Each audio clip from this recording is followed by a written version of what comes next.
Hey everybody, let me ask you guys a question. What is enough? And how do I become enough? The phrase, I'm not enough, is so common that it's likely part of a universal human experience. Everybody feels not enough at some point in their life. Not smart enough, not attractive enough, not good enough, not big enough, not skinny enough. It seems like the list just goes on and on and on and on. It just seems to hint at our tendency to notice those around us and compare ourselves to them. After all, I could feel pretty strong next to some children, but the moment I get into a gym and notice who's there, I might not feel big enough. Evidence. Now, I might enjoy the company of my wife and I might feel completely secure, but, go to the party next day and notice her attention lingering just a little bit too much on some, good-looking guy and feel, not good enough. I could be the smartest person in the room and feel pretty good about my intelligence, only to go to a different room filled with smarter people and wonder how smart I really am. Shoot, I could spend a Friday night by myself and think about calling somebody, but there it is again, that feeling like I'm not good enough, right?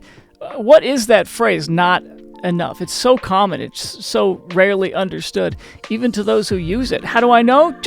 Just go try this. Go ask somebody. Just wait for someone to say something like, I'm not smart enough to get into college. And then ask them, okay, so what's smart enough then? How would you even know what smart enough looks like? They don't have an answer.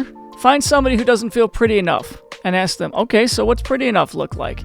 They probably don't know the answer either. They'll probably just point to someone else they know as some kind of standard to measure, but it's nothing they can attain. But what good is that belief then? And what does it even mean to be good enough? Well, good enough means, as far as I can tell, it means sufficient, adequate. You might even say, normal. Whatever the hell that is.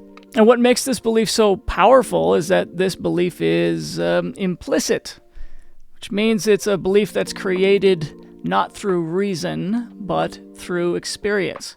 No one did the math one day and decided they weren't good enough. No one. No one just woke up on their 16th birthday and just go, geez, I'm not good enough. It's something they inherited from, how their friends or how their parents treated them.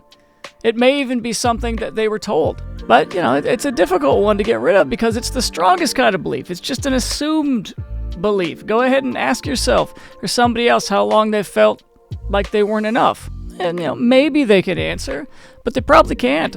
It's like asking a fish what it's like to be in the water. It's like asking Cookie Monsters why he likes cookies. It's like pointing out a person's race or gender and asking what it's like. It's like asking a human, what is it like to breathe air? It just is. Not being good enough can be so much a part of your identity that you wouldn't even know who you were without it. Well, so let's take a look at this, all right? Where does this belief come from? First of all, not good enough is an emotion. It's not a thought. Anytime the thought of not good enough comes up, there's always a feeling associated with it. When's the last time you thought you weren't good enough and there was no emotion? I know that I'm not as strong as Arnold Schwarzenegger, but that's just a thought. There's no emotion there. All right? It's just a factual statement. No, I'm not strong enough. That emotion would happen if the Terminator was my brother-in-law and I was as scrawny as I am and I'm just sitting right next to him, right? Then the feeling of not strong enough might actually come along. Does that make sense? Also, and this is frustrating, it's possible to feel not good enough and yet be able to think of all kinds of reasons why you are. This is because your right feeling part of your brain and your left rational part of your brain are separate. Even more frustrating is that your emotional brain tends to be stronger than your thinking brain. And we know this because when people are under stress or threat, the logical parts of our brain shut down. Fantastic. Well, what can you do about it? Why don't you just look at yourself in the mirror and tell yourself that you're good enough every day? Anyone tried that? Suppose you could get some t-shirts, some tattoos. That might change how you feel about yourself, right? But let me ask you, if it was that easy, wouldn't we be doing it? Would we even be having this conversation right now? Right, of course all that's bullshit. It's just a bunch of wishful thinking and psychobabble, right? Well, here's what actually works. Change your thinking all you want, but you won't feel differently until you believe differently. And you won't believe differently until you act differently. Here's how you do it. Number one, I want you to answer this question. Where are you lacking? What is the I'm not blank enough? Go ahead, answer that question. Then ask yourself, why do I believe this? Why? Notice when you feel inferior or superior. Also, where are the areas in your life that you don't notice? If you have no emotions about your skin color, your eye color, your finances, your intelligence, your marital status, it just means you consider yourself to be normal or adequate in that area. Anytime you feel superior or inferior, it's like you're taking one dimension of who you are and you're staking your entire identity on that one thing. And I would ask you, don't play that game. It's a stupid game. It's a horrible game. It's a game you'll never really win. Shame, that's the game. Shame is a game that you can't win. Anytime you place your significance on one thing, you're going to hold on to that one thing tighter than you should. And your emotions will rise and fall with every success and every failure. This is actually what unstable people look like. This is what kills the child actors and why so many people find Britney Spears ridiculous. This is why breast cancer, infertility, empty nest, and menopause can just force the ladies to reevaluate themselves. This is why men who have performance issues in bed or just lose their job or can't attract a lady this is more than a temporary setback for them. They are devastating hits to their identity. Quit trying to play the shame game. Chances are you're not a 10 and you're not a 0. You're something in between. And the only way you win the shame game is by not playing. This brings me to number 3. Aim at I'm enough. I'm enough. Tell yourself that. But don't just say it out loud. Act as if you're enough. Tell yourself that you're not the best and you're not the worst. You're something in between. Look, I'm not the most attractive guy. I'd probably rate myself, a 6. Good enough. I'm not the best teacher in the world, and I'm certainly not the worst. I'm just a guy that can teach you something. I'm not expecting to go viral or be the best YouTuber out here. I'm just going to do the best that I can, and I'm just going to call it good enough. Talk to yourself in this way, like I'm talking to myself right now. Focus on the effort and not the results, and then act as if you're good enough. Seriously, act as if you're good enough. That thing that you're insecure about, wear some confidence, like it's a costume. Did you know that feeling that way actually makes you less attractive if you act it out? Try walking around with your shoulders back. Smile. Make eye contact. Shake people's hand. Display some enthusiasm. Act like your attention is valuable and that you're attractive enough. Go, take the test believing that you're smart enough. The results will be the results, but your anxiety and insecurity will make you do worse. Did you know that? Number 4, you have to embody the change. And that word embody, what it means is you're taking a thought and you're acting it out, but you're not just acting out, you're living it out. You're believing it so hard that you're actually becoming the thing.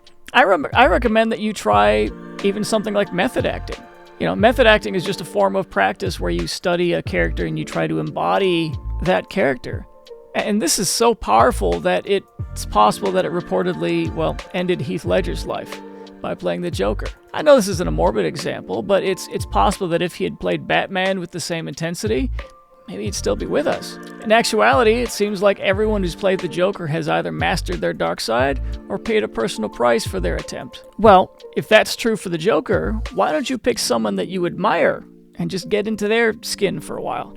Why not try imitating the determination of Naruto or the charisma of Jim Halpert? Why not imitating the confidence of Neil deGrasse Tyson or the playfulness of Chris Pratt? You can even try this right now. Seriously, just try a stern face. Seriously, like this. Go and furrow your brow and shift your gaze and focus it forward. And notice how your emotions shift when you do it. Go ahead and try this. I know it looks stupid, but try it. Just give me the stern look right now. Now try a more relaxed posture. Just a more laid back and relaxed posture. Notice the shift there. Isn't it interesting how you can change your body posture and your emotions shift? Well, try this. Next time you walk to your car, next time you're going someplace, just try walking decisively. Like your time's valuable. Try looking people in the eyes like you mean business. You see, this isn't just a fake it until you make it. When you act as if, it will likely provoke some sort of internal battle inside of you. It will expose your insecurity. Good. It needs to be exposed. Now you can deal with it. Tell it that you got this. Ask it why you're not good enough and demand an answer. And chances are, no answer is going to come. Number 5, finally, have some gratitude for those who are better than you in a certain domain. It'll actually change your heart for the better. You know, I'm an average-looking guy who can teach you something. I might never be as smart as Jordan Peterson or Andrew Huberman or even Dr. Orion Taraban over at PsychHacks. You should check him out. He's amazing, by the way. My channel will probably never be as popular as Mr. Beast or some of those that have been around for a while. But when I have gratitude for someone who's better than me, I'm no longer competing with them. I'm glad all those people exist. They're helping the world. And hey, when they're no longer competing with me and I'm no longer competing with them, there's no comparison anymore. I'm dead serious here. Tell those attractive people that make you insecure, tell them that they're attractive. Tell all those smart people that you like their ideas. Tell all those successful people that they're awesome. Watch what it does to your heart when you're no longer competing with those you perceive to be better than you. Watch it. Watch what happens when all there is you and you're enough. And all of those people that you compare yourself to are not your enemies or your competition. They're just fellow human beings that are going to die one day just like you. And between now and then, we're all just going to do the best that we can. And what do we call that? We call that enough. Well, I hope I've been helpful to you guys. Love you guys. Take care.